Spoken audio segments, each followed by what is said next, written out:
Well, what's going on, Facebook family? It's your main man, Joe Dupree, and we are on the scene on the 7th day of September. Man, how quickly Already. this year has went by. We are now Already. headed, before you know it, it's going to be Halloween, Thanksgiving, Christmas. Christmas, and 2023. Yes, Just that quick. sir. The How year you we are doing, my more than brother? halfway through. We more than halfway Yeah. through, brother. Yes, sir. How you doing, my Man, friend? man, look, I'm doing great, man. We done made it through our first week of SWAC football. Yes, sir. Yes, sir. Some people feel it's hurt, some people feeling pretty good. Right, right. That Typical that's that's very true. typical SWAC season so far. Right, But right. I'm sure at the end we'll go through how we made out, how our picks look. Cause I saw something that they said the Rattlers always talking about strike. They say it looked like the Rattlers was on strike this That's what I weekend. said. They Yeah, they said strike, strike, yeah, and strike yeah. again. But this weekend it looked They was like they on were strike. on strike. So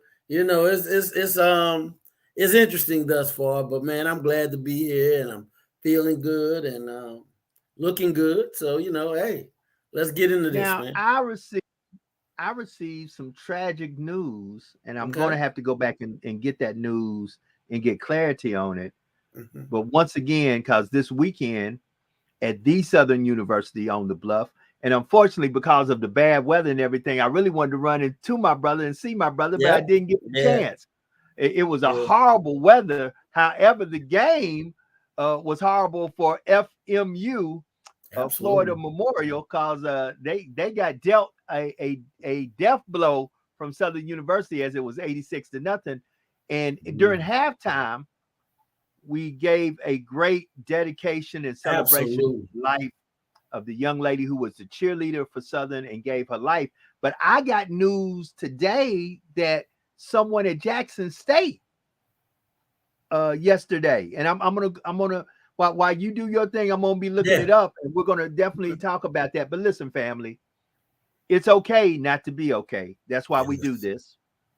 And we want to let you know there are people you can talk to if you are dealing with situations in life, that there are problems and there are issues and you need someone to talk to. Many a time we act like our mental health isn't important. But Yeah. here on Wellness Wednesday, your mental health matters because a healthy you is a better you. With that being said, let me turn it over to my brother, Edward J. Brown.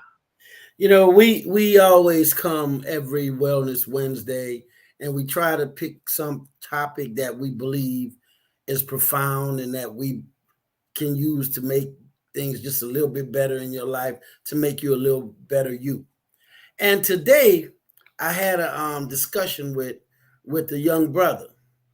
And one of the things that he said I thought was so profound. And I said, we definitely have to talk about this. And as we get into it, one of the things that I think we need to start taking advantage of is anybody that's watching this podcast, get in here on the actual night that we do it so you can ask questions, you can make comments, you can call in. I'm going to start to get my students to call in and ask questions, but we want to utilize this platform to disseminate good information. Anyway, that young brother told me, he said, as a 20-year-old Black male, I don't think I know how to love. And it took me back because I never really thought that as young Black men, we were not, as older Black elders like myself, teaching them how to love. He said, whenever you start to show emotions, whenever you start to say how you feel, women look at you as weak. They look at you as not a strong man. He says, so even if I do have feelings, I will never convey it because I don't want to be looked upon as weak. So as we went through our session and I talked, inside my head about, I said, I'm going to bring this up on Wellness Wednesday because the topic that I think we want to look at is one that should promote conversation in all of us. And that is how men and women love differently. That is a profound subject. It is a profound issue. And if you don't believe that men and women love differently, stay tuned, because we are going to cover so many different avenues, from emotional to physical. We all love differently physically. Correct. We love different emotionally. I always tell people a man would rather have a root canal with no anesthesia than to talk about how he feels. Especially when it comes to love. So, I want to start with the origin, how we're reared, the things we put into children. I remember many, many, many, many instances coming up with just not my friends and my family members. But as a little boy, you could come in with your ear full, crying. Stop that crying. Boys don't cry. Wow. Let's pause for a minute. Yeah. So I had to put this up here. This is the young lady. Put it up here. That's the young lady from Jackson State that tragically took her own life.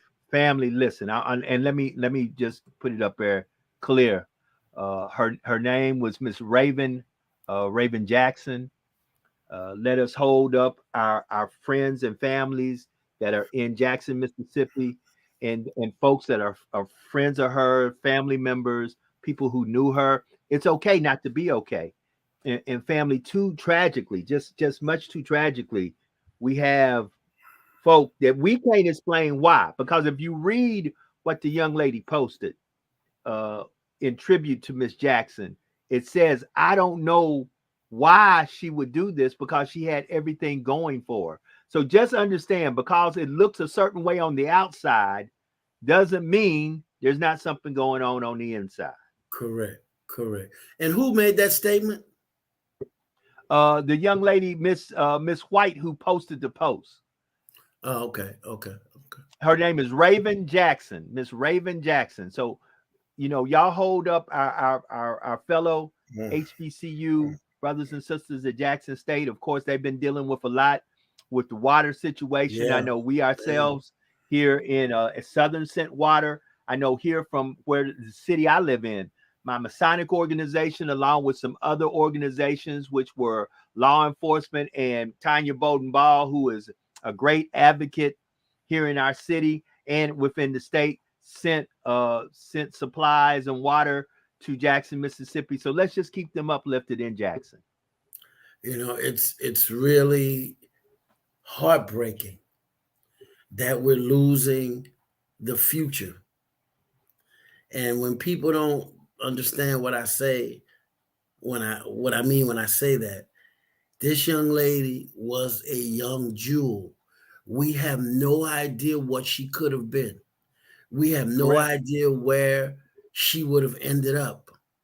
The future was taken from us when she was taken from us.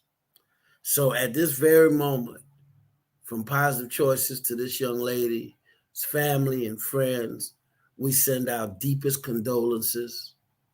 And I will put out here right now publicly, if it is anything Positive Choices can do in regards to counseling for anyone that knows this young lady, anyone that's going through anything, I will give free services to individuals who know this young lady and need counseling. That is what I will do, the least we can do at Positive Choices for anyone that's suffering with the loss of this young lady. Our deepest condolences, and we send our love and prayers.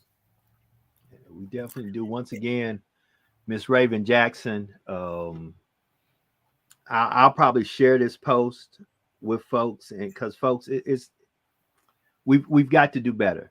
Be exact. I'll probably try to post it on the thread while you're doing what you're doing. So back to my brother. Yeah.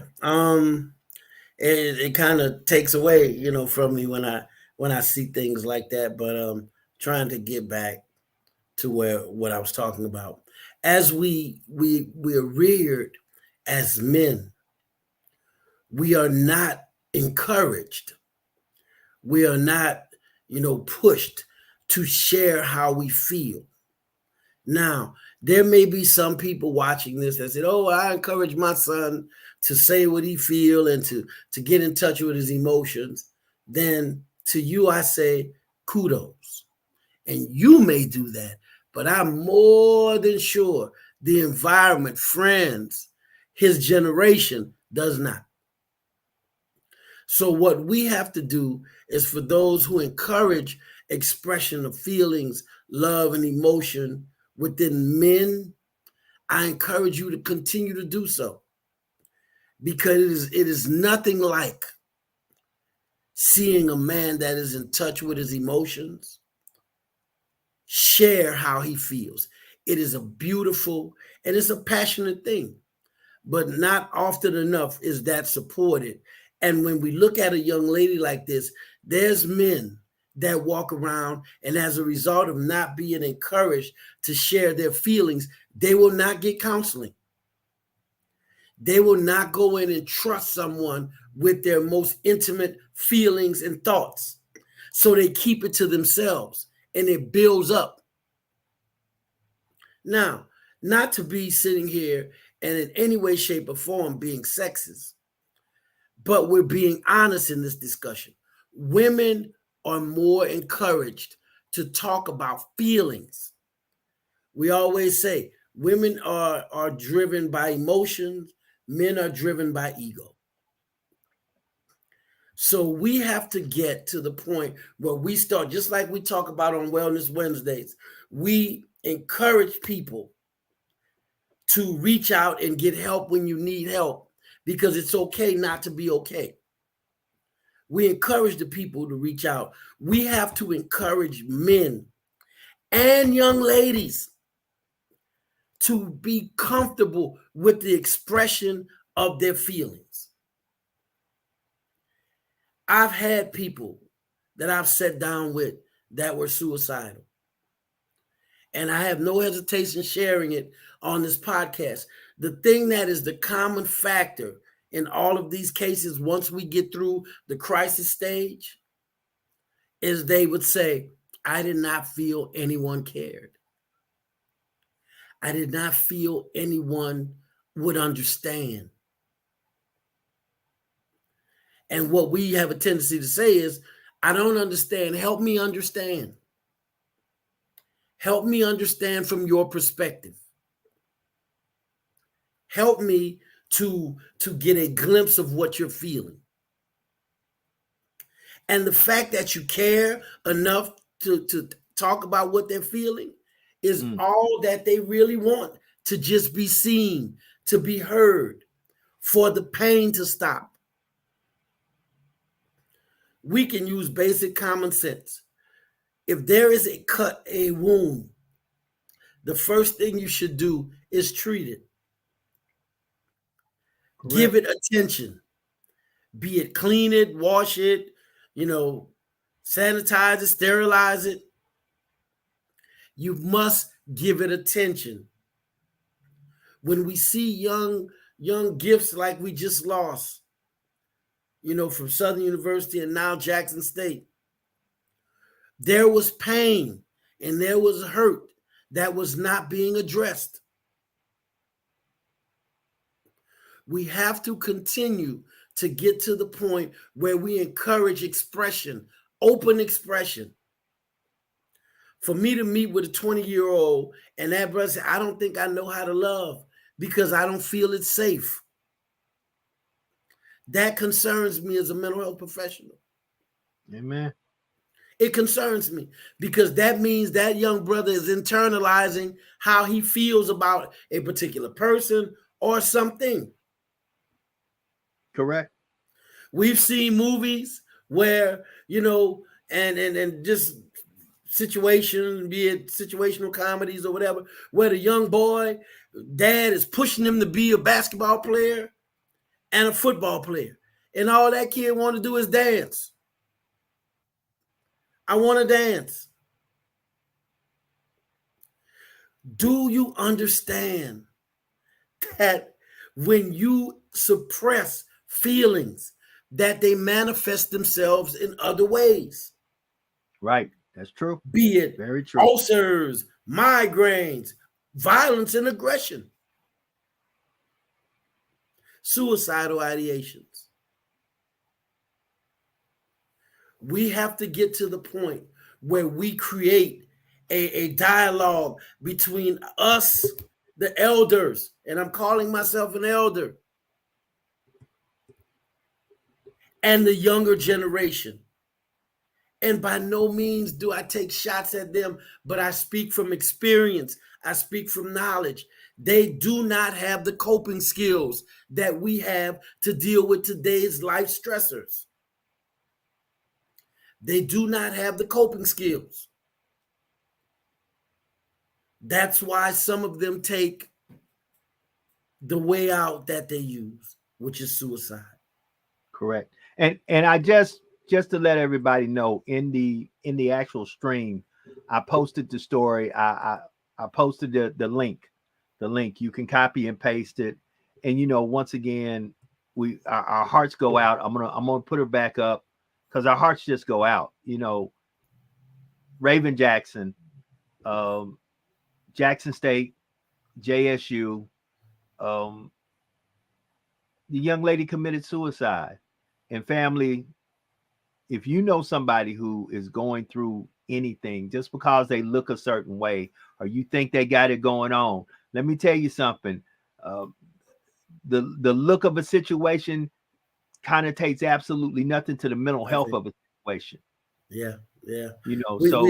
We use the example. If I parked a brand new Mercedes in front of your house with no motor, no transmission in it, what good is it? It looks real good. It won't take you down the block. We really have to start to encourage this dialogue. We can no longer in the Black community in this country have any type of dialogue that's taboo. Whatever this young lady is talking about became so heavy, she felt she could not handle it. And we've heard the cliche 1,000,001 times. How do you eat an elephant? One bite at a time. But what I always say is, wouldn't it be easier to eat if we had a village eating it? If we supported one another while we ate it? These children do not have the coping skills. These young adults do not have the coping skills. And it is our job as elders, as the older people, to give them that option to talk. Come on, that's real talk. Sit down and say, hey, I feel overwhelmed. And here's the interesting thing. For you or me, Brother Dupree, to look back at them and say, I've been overwhelmed before. Mm-hmm. To tell the truth. Tell the truth. Let them know that they are not anywhere that we have not been. Because now I'm about to step on some toes, but I got to do it. Come on. Because when we get to a certain point in our lives, we seem to look down on where we came from. We seem to forget what we went through. I remember one of these podcasts, you and I talked about how when I was in college, man, good thing I liked potted meat because I sure ate a lot of it. Come on. Vienna sausages. Yeah. Good thing I liked it because I ate a lot of it. So to look at these young people and say, hey, listen, I know school, personal life, family life, hormones could be overwhelming, but you can talk to me and not be judged. You can talk to me and me not talk down to you. You can talk to me and it be confidential. Correct. You can talk to me and I will listen. We have to bridge that gap between the young and the old. Somewhere we're so caught up between the divide of male and female races. We don't have a bridging of the gap between the old and the young, and that's sad because we used to have a saying, and we mean it from the top of our, from the top of our voice. We have, George is on here, Cheryl is on here. We have a lot of other people looking, but and a lot of people. We want you to chime in because at the end of the day, we've got to start healing and helping one another. The problem is we just try to keep everything to ourselves until the point that we got folks. We have did podcasts. A young lady, remember, jumped off the 20th story of a building. Yeah. She was a beauty queen. Jumped off the 20th story of a building. Come on, family. We've got to say it's okay not to be okay, and it's okay to go seek help when you're not okay. But that's a very profound statement, a comment that was just made about the face of mental health looks different. We can drive through any city in America and you see homeless people. And one of the stereotypes that people say is, oh, they must be mentally ill. Why do you think that? Because who in their right mind would want to live under the bridge? And sometimes I have to look at people and I say, you really think you got that all figured out?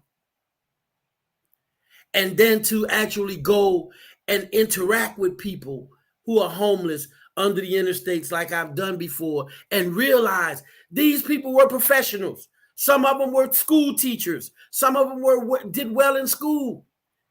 Poor situations. How would a beauty queen want to commit suicide? How would an actual successful college student who's a cheerleader want to commit suicide? Why would a fitness guru, that young lady I read a little bit of the bio, want to commit suicide? Because you cannot judge an individual's their journey by the way they look. Correct. You cannot. It will be misleading. And I know this is not the time to make light of the situation, but I will say it. How many people in the club look clean as a razor blade, but don't have $1 to buy a drink? Come on. So we cannot begin to start to utilize just appearances to decide whether a person is doing well or not. Amen. We cannot do that. We can't see cancer. We can't see hypertension sometimes. We can't see brain tumors. And we cannot see mental illness. There are behaviors that we can see, but we cannot see mental illness.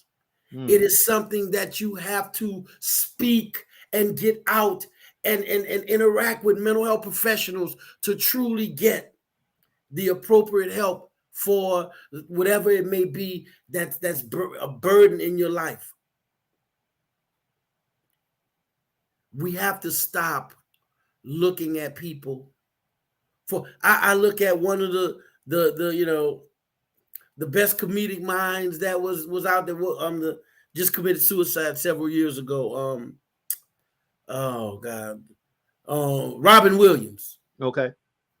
We remember him from Mork and Mindy years and years ago.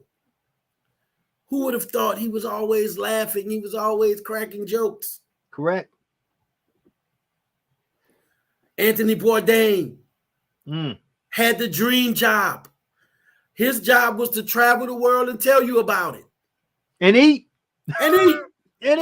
Travel the world and tell you about it. This man committed suicide because the burdens were too much for him to handle. To this day, we have to. I can take the actual topic today of how men and women love, how men and women communicate, and actually bring it to where we are today.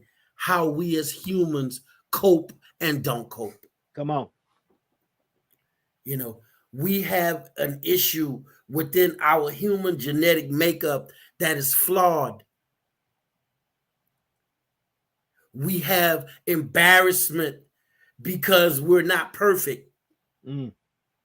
We have embarrassment because we're not 6'2", 180 pounds with 2% body fat. Ladies, right. You're not Coke bottle shape, and it becomes such a burden because of the stressors and the expectations put on us by society that it becomes overwhelming. Correct. Correct. I tell my students, and I'm not blowing my horn, but I'm going to be honest. My students say, we love your classes.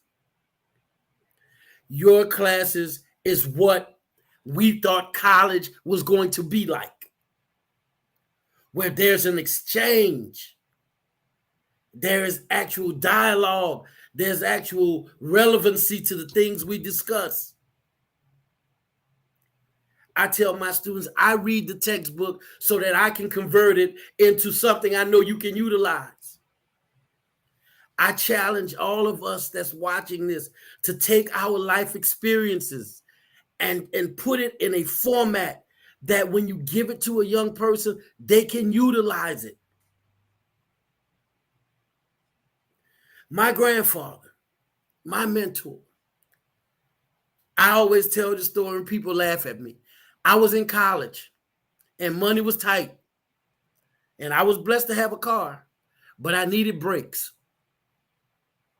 So much so when I hit the brakes, you heard that grinding noise. You hear that grinding noise. So I told my grandfather, I said, Grandpa, he said, it's not really hard to do. You can do it yourself. I said, okay. He said, this is what you need. Go and get the brake pads for your car, get a block of wood, get a C-clamp, and go and you do this and that and the other. Okay. Now, I'm here to tell y'all, I had no idea what a C-clamp was. Mm. But I ain't want to tell him because the way he said it, it sounded like I should have knew. I should have knew what a C-clamp was. So I went and I got the brake pads and everything. And now, if you know anything about it, when the brakes wear down, then the caliper, it pushes out. So now when you put the thick brake pads on, you can't get it back over, over the drum. Correct. Over the rotor, I mean. You can't fit it over the rotor. So I'm sitting there and I'm trying to push the caliper back in. So he called me. He said, did you get those brakes done? Because I started Saturday morning at about 9. And here it is 1 o'clock. And I hadn't finished. And he said, did you get the block of wood and the C-clamp? Yeah, I got it. He said, oh, okay. So he called me about 8 o'clock that night. And he said, did you finish? I said, no, it got dark on me. And I'm going to, finish it tomorrow morning. I must have tried to push that caliper in all day until it finally went in enough for me to put the new brake pads on and put it over it. About 6 months later, we're sitting down and we're talking. I said, I got to tell you something. I said, what? I said, you remember when you told me to go and what to get to do my brakes? Yeah. He said, what about it? I said, I didn't get the C-clamp because I didn't know what that was. He said, oh, I know. I said, how do you know? He said, because it took you more than an hour to change your brakes.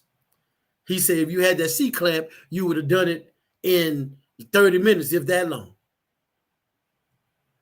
He tried to share with me his knowledge of this is what you do to change brakes. We need to start getting these young people and saying, you know what? Stress is not new. Correct. Expectations is not new. Correct. Bullying is not new. Here's one. Heartbreak. Not new. Not new. Let me help you and exchange information. Let's communicate how I dealt with it. What? You had your heart broken before? Absolutely. I had a young guy tell me, you know why?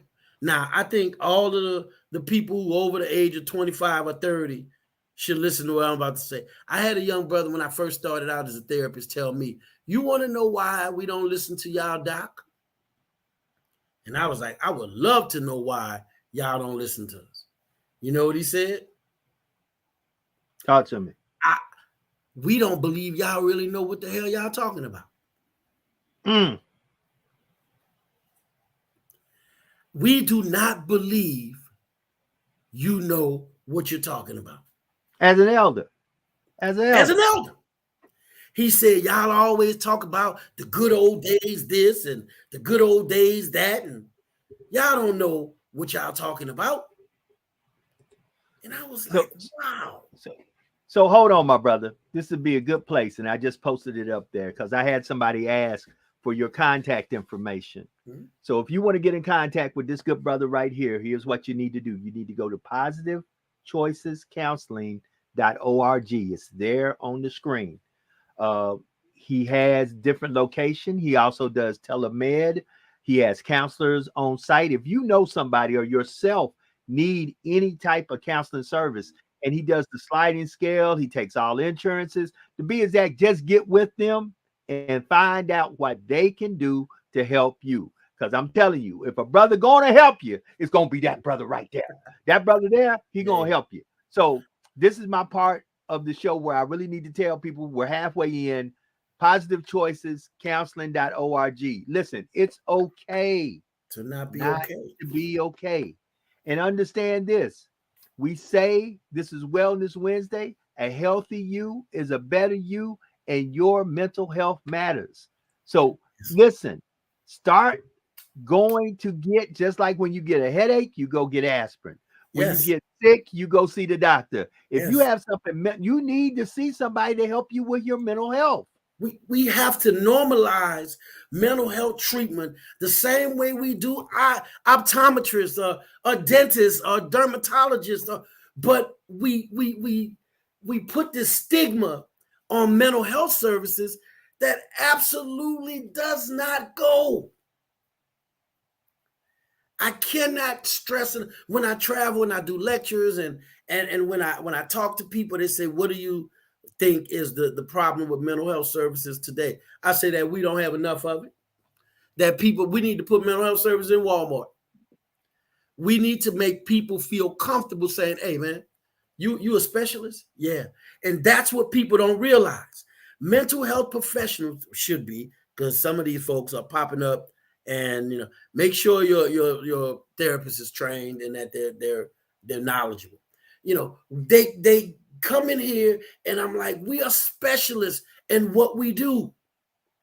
We're not just shooting from the hip. We're not pretending. We are trained in human behavior. We're trained in therapeutic practices, techniques, theories. Certain theories work best with certain disorders, certain behaviors. But anyway, to keep it very layman, we have to make it normal. Just like going and get your teeth cleaned, you need to have a mental health checkup every year. Come on. I've been stressed. Yeah, how you been doing? Well, I go to the gym and I work out, and oh, okay, well, good. Are you talking to anybody? Not really. I just kind of journal. I write it down. Okay. Any other thing? No, nothing going on. But I keep having this stomach pain. I'm gonna go let my doctor check out. When your mind is not working, it will manifest itself in other ways. Migraines, ulcers. We've even had people lack of concentration, moodiness, right? Isolation, depression, anxiety. All of these are things. It's no different. Then I use an example. If you keep putting trash in the trash can, what's going to happen to it eventually? It's going to overflow. It's going to start to stink. You have to, at some point, take it out. You have to dump. You have to empty. If mental health treatment is wrong, then taking your garbage out every week and twice a week is wrong. I want us to start while we keep ourselves mentally, open and accessible and available, I want us, each person, to reach out to one young person and let them know, you can talk to me. No, I can't tell you stuff. Yeah, you can talk to me. No, because you're going to tell my mama. You're going to tell. No, I'm not. I had a young brother many years ago when I was a young therapist. He came to me and he was in trouble in school, so I was his counselor. And he said, I'm sure you're going to tell my mom and my dad. I said, no, trust me. Whatever we talk about in here is between you and I. Yeah, that's what you say, but you don't know what I got going on. I'm like, well, it don't matter. Well, I'm selling crack. I said, okay. He said, now you going to go tell my mom and my daddy, aren't you? I said, nope, you are. What? He was like, me? No. I worked with that brother 3 months. And in 3 months, he said, my mom and my dad going to come in and you're going to sit with me, right? I said, I'll be right by your side. Mm. And when he told his mom and his dad that he had shoebox under his bed full of money because he was selling crack, his dad looked at him. And you know how kids start to ball up because he think his dad going to hit him? Right. That man started to cry like a baby. Mm. And he said, I work too much. I don't spend enough time with you. I'm going to stop that. We're going to spend more time together. And he was shocked that that's the way his dad responded. These young kids have no idea what we've experienced because the channels of communication has been severed. Correct. We don't talk to them because they always got a phone in their hand and we always got a TV remote or watching stuff, doing something. Bridging the Gap is a workshop that I created many years ago. And it starts by saying, now you might be able to find one because I got a 2006. You might be able to find a car with a cassette in it these days. But I remember back in the day when cars had 8 tracks and the cassettes came out. Oh, that was the new thing. And then we went from cassettes to the CD. So when I started that Bridging the Gap, I said, we're cassette, they're CDs. Now it's completely different. We're CDs and they're streaming. Mm. You can plug your phone directly into your car and stream. But here's the thing. We can all benefit from interacting with each other, don't you think? I like streaming. I love Netflix. Come on, talk to me. I love Netflix. But I also got a cassette collection that I ain't let nobody touch. You know what I mean? With the racks. Wait a minute. You know how you have some the albums. Yeah. Oh, wait a minute. I still got somewhere a reel to reel. Ooh. Got a few 8 tracks. I used to want a reel. Oh yeah, I got a reel. Yeah. Hey, I still somewhere got an old reel to reel with some to be exact, I believe it's got some Coltrane and some Miles Davis on it because it was something that my daddy really, really appreciated. The thing about it is, as we evolve, remember this, family, and I'm going to throw it back to my brother because we got some people on here and I know that this is really getting into their spirit because I'm kind of heavy right now with the young lady in Jackson who took her own life. So am I. If we don't evolve, we're going to become extinct. Absolutely. Listen to me. Because we're losing our future. We're losing the future, the young people. Right. We're going to become extinct. In evolution, though, there are some things from the past that you need to hang on to. Because understand this, as you evolve, there are some things that you need to take from your past into the future because it still works in the future. See, we can't just be so upset with the past that we forget the past, because I forgot who the writer was that said it, but he said, if you don't learn from the past, you bound to repeat the same faults and mistakes in the future. So come on, family, we got to start really looking out for one another. If you see somebody that you think is not doing well, ask them how they doing. Or just tell them, look, I'm going to start something actually tomorrow. I'm going to start calling folk and saying, look, I just called to tell you I love you. There you go. I didn't call to have a long conversation. Nope. I just called to say I love you and I pray everything's going okay. We need to start doing that, family, with one another. Start calling folks and just say, look, I didn't call to gossip, have a long conversation, talk about who shot John. I just wanted to tell you I love you and I hope everything's okay. Yeah. Yeah, we have to get to that point where we open up the channels of communication so that we can start to make these young people feel comfortable talking to us, putting away the judgmental, ideologies that we have a tendency to let come out, and just sit down and let them talk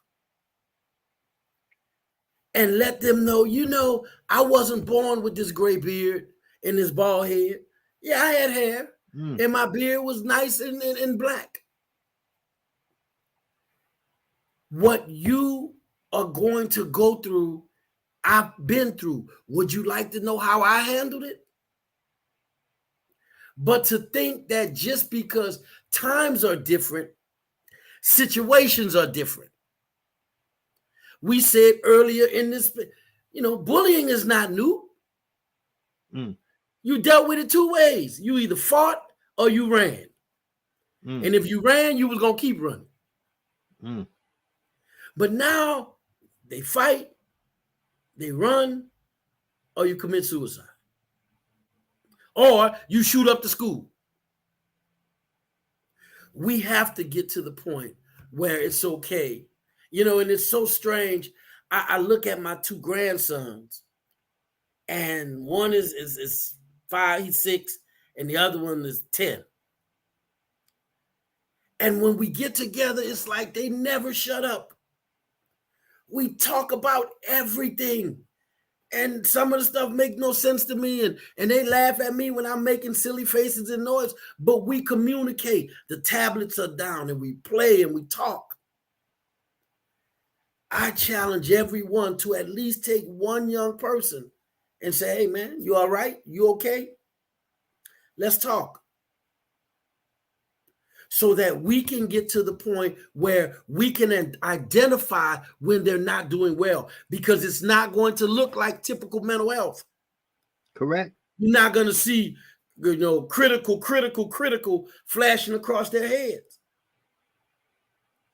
It's going to actually be overwhelming, and you may never know. Young kids will talk to us. Young adults will talk to us. My godson, he just left. He left to go play college basketball in Boston. Okay? From Louisiana, he goes to Boston. Before he left, he said, I'm going to come hang out with you. Now, you know how you kind of think about young people, and you don't want them. He stayed the entire day. It was 11:30 at night before he left, because we wanted to open up the channels of communication. And he said, I've always been able to talk to you. Our children are dealing with coping skills that they do not have.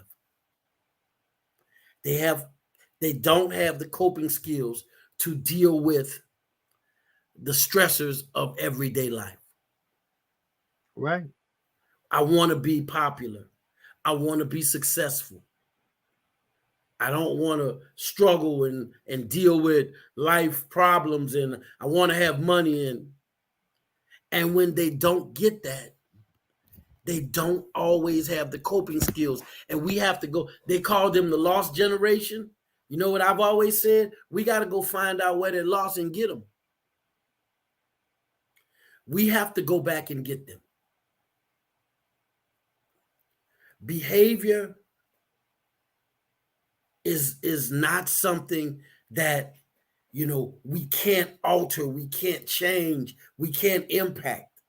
But if we just sit back and say, you know what, these kids are wacky, they crazy, something wrong with them, and we don't do anything about it, we're going to continue to lose our future.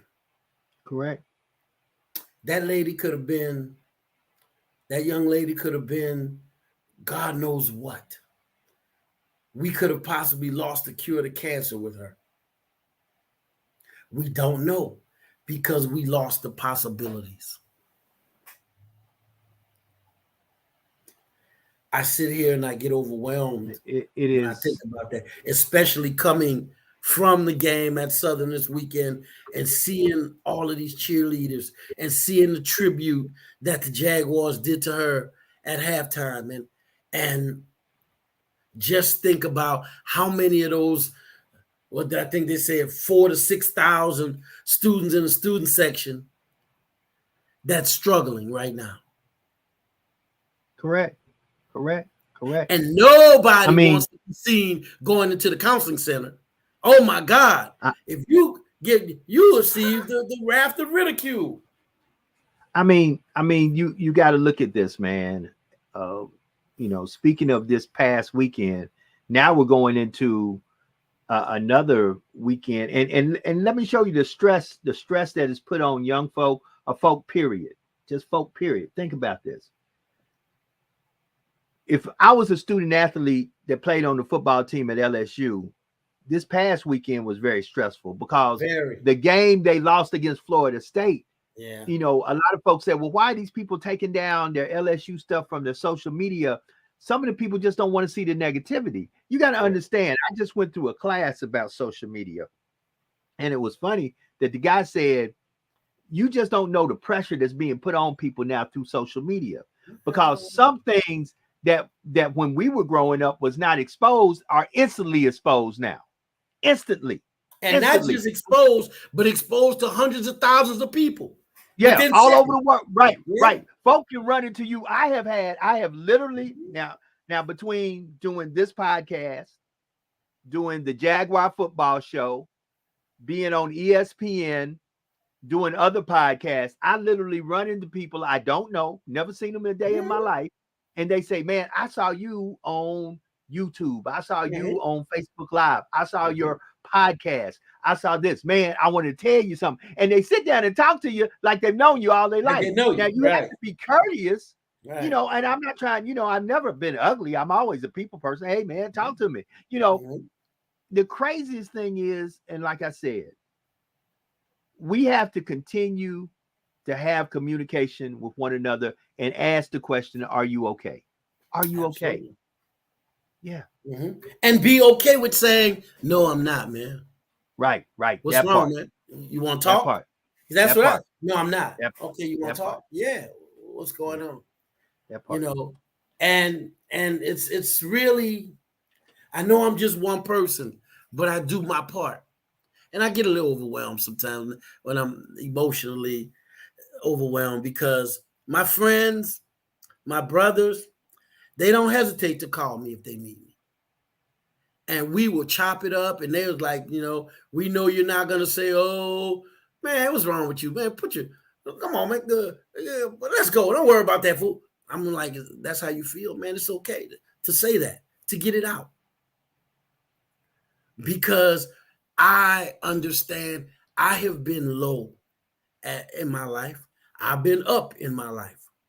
Correct. And I thank God I had people like my grandfather and my grandmother, and just as a young person coming up, that I felt comfortable enough talking to. Because the skills and my outlook about expressing my emotions came from my ability to express to them when I was a child. What does it say?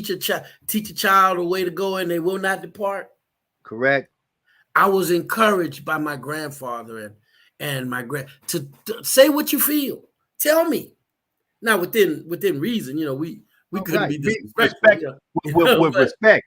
Yeah, what's going on. I know you're mad. And people who did not get that, or what we as clinicians call, they become arrested in their willingness to communicate. Somebody will try to get you to do it, and you're like, no, I'm all right. I'm good. We start to internalize, and we start to carry that baggage. We start to carry it with us into friendships, into relationships, into the workplace, because we were not given the opportunity to develop the skills of being comfortable talking and expressing. Because we all are from that generation. Children were seen and not heard. But that should not have been, well, if something is bothering you, you can't talk. People who are arrested in their ability and willingness to communicate was made at some point in their life to feel that that was not the right thing to do. You know, I remember my dad, and my dad always thought, I don't care how old I was a little him. And, you know, we were walking. My dad didn't want me to dress in children's clothes. I had to dress looking like him at 8, 9, 10 years old. You know, I mean, I got little pants and some nice slacks or some shirt. You know, my old man was like, what is that your mom put on you? I'm like, I said, I know I'm getting ready to change him. I'm going with the old man. Because he ain't going with this mini me. You had to be the mini me. Hey, look, one day we was together, man, and I'm riding with him, and I got a little toy that I snuck in my pocket. You know, and I'm like, what my old man look like? I was like, oh, what are you doing? Yeah, what are you doing? Right. And, you know, I was like, man, I was different. I couldn't be that kid because he was like, hold on a minute, you're a little mini me, and I'm super cool. You ain't gonna be around here making sounds and faces like a kid do. You know, what's wrong with you, kid? You know, so hold it. You being most of the people. Hold it, you being a child. Wait a minute. Yeah, but he is a child. Somebody was looking at your daddy like, but he is a child. Yeah, but he's 9. You know, and you know, it was so funny, man, because my mom would be like, what do you have on? His daddy put this on me. You look like him. Yeah, I know. That's what he said. You know, so it was, and then with her, she was like, look, we're going for the get you a bunch of toys because I don't want no problem out you in the back of the car, you know. So I got my toys, and I was a kid. So, but I thank God, like I said, I had the ability to communicate because I have friends, and I see we hit people on the podcast tonight that said they were not encouraged. Therefore, they do feel arrested in their ability or willingness to communicate. Right. You know, that part. You know, because then we find ourselves with those people saying, why didn't you tell me? Oh, well. Right. You know, you should have said something. Nah, that's all right. I'm good. And sometimes, and we're getting down to about the final 7 minutes, and I just have to do this again. You know, family, as I post Miss Raven Jackson's picture, and of course at the beginning of this thread, you'll see the story if you want to click on it. Our prayers go out to her, absolutely, her family, her friends, those who were connected to her. And when situations like this happen, it reopens individuals who have lost ones to suicide, individuals who may have someone missing. You know, right here in my city, we still have a young lady that we haven't found yet. We're still looking for her. She's been missing for months. You know, so when we see situations like this, here's what I want to say to y'all. Start asking folks, are you okay? And be receptive to hear what they have to say when you ask them that. And understand, you may not be the individual who can give them the help. You might need to look dead in the eye and say, I'm glad you told me that. We really need to get you somebody professional. Yeah, you need a professional. Because that's beyond my scope. Yeah. And I'm just saying that because we're losing far too many of us, our future. You don't know what could have been birthed out of this young lady. We have you don't know what we lost the future. Her future. Yeah. Right. You don't know what could have came out of her and been the next whatever. Yes. And family, we just got to do better. So, you know, with that being said, I always around this time as we bring it to the last 5 minutes, and if we have to go over, we will. But back to my brother, and I just wanted to put her picture up there and let him speak on it. You know, I have to go back to where we talked about earlier in this podcast. If you look at this young lady, she took these pictures because she felt something at the time that she took them. Be it she had gotten dressed up and felt it was time to take a picture, or she was in the gym getting, you know, in shape to do whatever. But then look at her. Inside there was a battle. There was a heaviness. There was depression. I know people that said, I've been a mental health professional now for 33 years. And I've heard people say, I'm laughing and I'm smiling, and then I go home and I cry. I'm in a room full of people and I feel alone. I have all the money in the world and I'm not happy. You cannot look and tell what someone is going through. As much as people don't want to hear it in this society, at this place, at this time, you have to talk to people. Yeah, that's the part right there. Like my brother Dupree said, yeah, that right there. Yeah, you have to talk to people. And it's important who you talk to, because Amen. you have to find that person that will not judge you.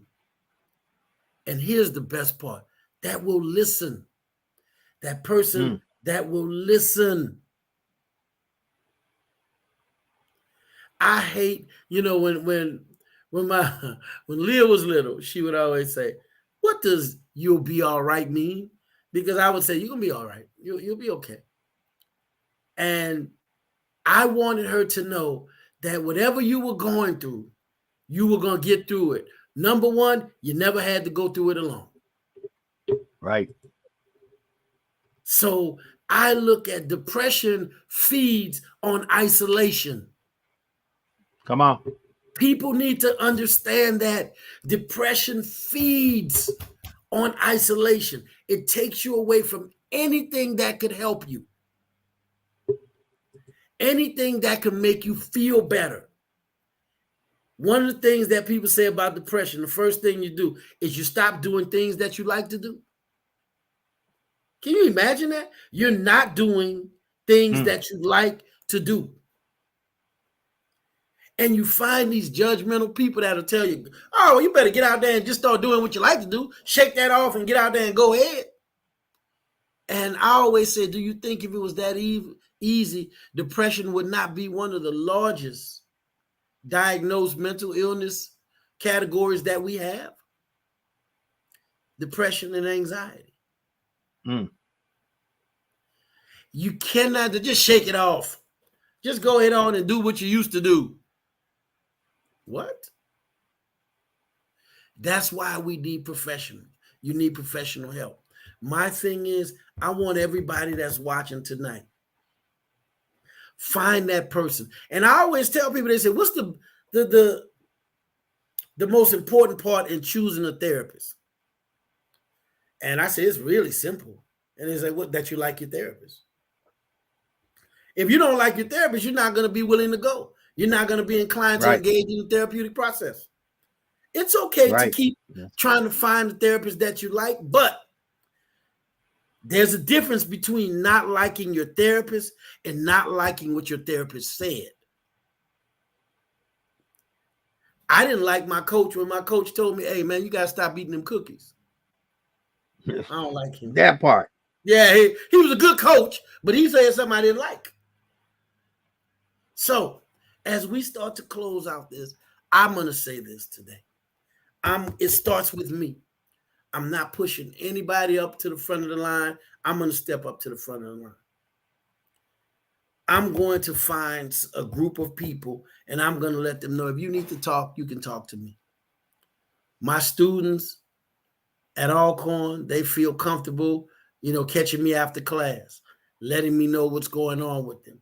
They say it's just something I remember. I know what we need in order to would make me feel comfortable. As we close out this podcast, Brother Dupree, you know what I always say. Come on, brother. If nobody else told you today, we love you. Me and this brother under this camera, we love you. And until next week, we'll pick up the same conversation next week. So We love you if nobody else did. Now, Brother Dupree, we always said last week we was going to talk about our teams and how we did. Right. So hold on. I already got to ask you the question. So hold on. Wait a minute. We're gonna get this all together real quick. So will I see you this weekend? Because this weekend is something serious. Last weekend wasn't half as chaotic as this weekend gonna be. I don't even know if we gonna be able to touch bases, man, because it's gonna be crazy. Now, I just want to know how you go. See, I got to be there bright and early at 8 a.m. in the morning on Saturday morning at 8 a.m. I got to be there, so I gotta let my cat out the bag. That means I'll literally be there from 8 a.m. in the morning, probably to 1 a.m. the next morning. I tell you what I'm gonna do, man. So somewhere between all that, we got to catch up with each other, But okay, now that we kind of got that out to the side, and I'm gonna hold you after we get off. Okay. I want to do this. Listen, family, and I'm gonna put it up there again for a reason, because you can't say we didn't give you the resource. If you have something that you need to talk about, and you need someone professional to talk to, go to positivechoicescounseling.org. I've got it up there on the screen. I'm going to leave it up there on the screen. We're getting ready to get off, but I want us all to take a moment of silence as I put this young lady's picture back up and understand that it's okay not to be okay, and your mental health matters, and go find some help. We out.